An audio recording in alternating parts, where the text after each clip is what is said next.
কবিতাটির নাম সাধনা। কবি ও লেখক হরিনারায়ণ পোদ্দার। সংসার সমুদ্রে ডুব দিয়েছি মাগো, উদ্ধার করিস মা তুই আমাকে। ভবসাগরে আছি মাগো, দেখবি মা তুই আমাকে। কি করে ডাকবো তোকে, পড়ে আছি মা জগৎ সংসারে। তুই আমার কৃপা সিন্ধু মা, দেখা দে তুই আমাকে। কিসব বসে ভাবছি মাগো, সবই আমার বৃথা যাবে। বসে বসে ভাবছি আমি, নিয়ে চল মা ভব পারে।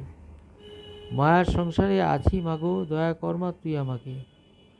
মায়ার শরীর ছেড়ে মাগো স্থান দে মা তুই ওই শ্রীচরণে। তুই আমার জননী মাগো, স্থান দে তুই আমার ব্রহ্মলোকে। মায়ার জগৎ ছেড়ে মাগো, যাব আমি ব্রহ্মলোকে। মায়ার কায়ে আছি আমি মাগো, যাব আমি ওই মায়াহীন ওই সংসারে। সেই সংসারে মা নাইকো বেধি নাইকো জরা, আছে শুধু অমৃতর বাণী। এই সংসারে মায়ার জগৎ, যাব আমি অমৃত লোকে। যে জায়গায় আছে গোবিন্দের বাণী, সেখানে মা যাব আমি। করব আমি গোবিন্দের চরণ সেবা, পরম ব্রহ্মে হবলীন।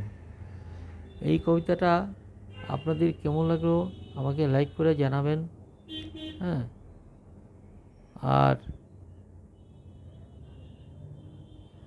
আর কথা হচ্ছে যে লেখাটা আমারই। আর এই যে লেখা আছে পরম ব্রহ্মে হবলীন, তা আমি যদি দেহ রাখি, তা আমরা যদি যে যা কাজ করি সেইভাবেই আমি লীন হয়ে যাব। বলে আমার কবিতাটা শেষ করছি।